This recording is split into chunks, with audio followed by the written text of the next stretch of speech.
And of course, of the signs of the Mahdi is that he shall be the ruler of the entire Muslim Ummah. It is crystal clear that the phenomenon of the Mahdi will not be a local or regional revolution. Rather, it will be an international one, encompassing the entire world as we know it. He shall be the undisputed leader of all the Muslims from east to west. And there are many explicit references to this in the hadith that we have quoted earlier. Of them is the hadith that we said of Abu Dawood, where the Prophet ﷺ said, if there were only one day left, Allah would make that day longer, and He shall fill the earth with justice. So He fills the entire earth.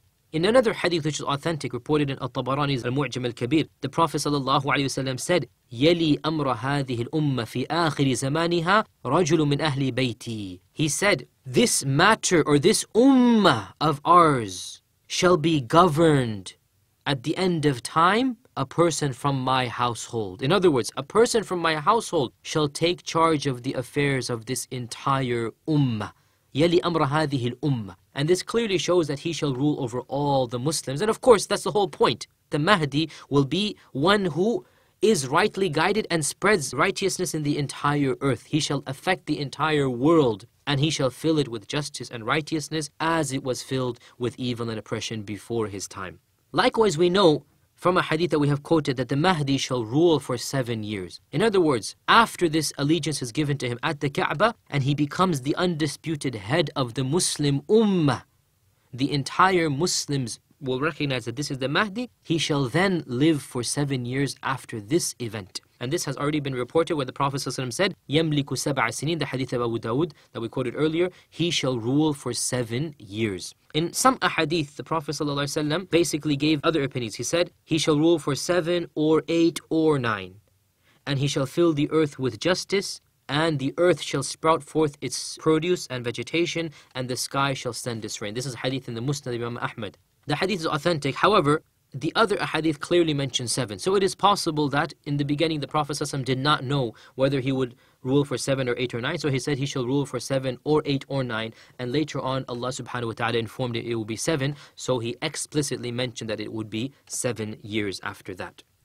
Another sign of the Mahdi is that he shall enjoy the greatest khilafah ever known to men. It is reported in the Sahih of Imam Muslim from Abu Sa'id al-Khudri and also from Jabir ibn Abdullah that the Prophet ﷺ said, there shall come towards the end of time a Khalifa who shall distribute money and not even count it. Just give money to the people. And of course this hadith, although it doesn't mention the Mahdi, it is a reference to him, and it is of the ahadith that are from Bukhari and Muslim that hint towards the Mahdi. Other ahadith clearly mention that he shall distribute money justly and equally amongst the people. And in the hadith that I just quoted you from the Musnad of Imam Ahmad, the Prophet ﷺ told us that the earth shall sprout forth its produce and the sky shall send down their rain. In another version of this hadith, the Prophet ﷺ said, and during his time, my ummah shall live a life the like of which they have never lived before. They shall enjoy a life the like of which they have never lived before. In the Mustadrak of Al-Hakim, in another hadith reported from Abu Sa'id al-Khudri, an authentic hadith, the Prophet ﷺ said, the Mahdi shall appear in the end of times, in the last of the Ummah. Allah will cause the rain to fall for him, and the earth shall produce its fruit, and he shall distribute money justly.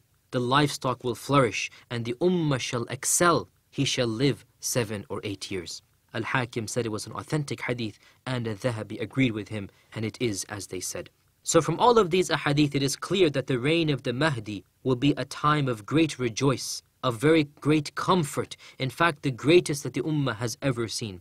Of course, this does not mean that the Mahdi shall be better than Abu Bakr and Umar or the companions, for of course Abu Bakr and Umar are better than him. However, even though these companions are greater and more noble in the sight of Allah than the Mahdi shall have certain privileges over them. And of these privileges is that during his time, the Ummah shall excel and reach the height of opulence and the height of luxury, in that nobody will be hungry, people will have money, people will live comfortable lives, the likes of which they have never lived before. And the Prophet ﷺ said in the hadith that I just quoted that the Ummah shall ta'azum, or live greatly, grow, excel, reach fame and glory. And he said that the Ummah shall never live like they have lived during his time. Likewise, the Prophet ﷺ praised the Mahdi and his methodology and said that the Mahdi would be upon the methodology of the Prophet ﷺ in a very, very interesting hadith. A hadith that really and truly every Muslim should be aware of. And it is narrated in the Musnad of Imam Ahmad with an authentic isnad. Hudhayfa ibn al-Yaman said, and ponder over this hadith, it's a beautiful hadith as I said. The Prophet ﷺ said, there shall be prophethood amongst you as long as Allah wills, and then Allah will lift it up when He wills to lift it up. And then there shall be a khilafah upon the minhaj al-nubuwwah, upon the prophetic methodology, and it will last as long as Allah wills it to last. And then Allah will lift it up when Allah wills it to be lifted up. And then there shall be a mulkan 'addan, a kingdom that is hereditary. In other words, there shall come a kingdom, and the kingdom shall be hereditary. A son shall inherit from his father. And this shall last as long as Allah wills it to last. And then Allah will lift it up when He wills it to lift it up. And then there shall be a mulkan jabariyya, a time of oppression, a kingship of oppression, and it will last as long as Allah wills it to last. And then Allah will lift it up when He wills. ثُمَّ تَكُونُ خِلَافَةً عَلَى مِنْهَاجِ النُّبُوَّةِ. And then there shall return a khilafah upon the prophetic methodology. And then the Prophet ﷺ was quiet. This is the hadith in the Musnad Imam Ahmad. So look at how the Prophet ﷺ is dividing the ends of times into 5 stages. The first of them, the period of nubuwwah, and that ended with the death of the Prophet ﷺ. The second of them, the period of the rightly guided khalifas, and that ended with the death or the murder of Ali ibn Abi Talib. The third of them, he said, shall be hereditary kings, one kingdom after another. That began with the best king the Muslims have ever seen, Muawiyah ibn Abi Sufyan, and he is the best king because he is the companion of the Prophet ﷺ. No king can ever be as just and as noble as he was. So he started the kingship, and it shall last for as long as Allah wills it to last. And then the Prophet ﷺ said, there shall be a different form of government, a government that is not hereditary. And this government, the Prophet ﷺ described it as being jabariyya, as being unjust and tyrannical. And he said this will last as long as Allah wills it to last.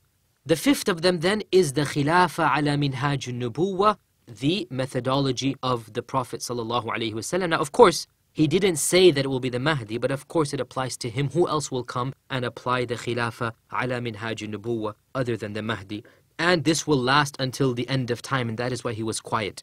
With the death of Isa alayhi salam, the day of judgment will come immediately after that. And this goes without saying that the Mahdi shall be upon the proper aqeedah and methodology. And this is really, you don't even have to mention any evidences for it. It is clearly understood that someone whom Allah has blessed to such an extent, and who will fill the entire earth with justice, and who will be the undisputed leader of the entire Muslim Ummah, he will of course be a person of knowledge and a person of the proper aqeedah theology, and follow the Quran and Sunnah upon the understanding of the early generations.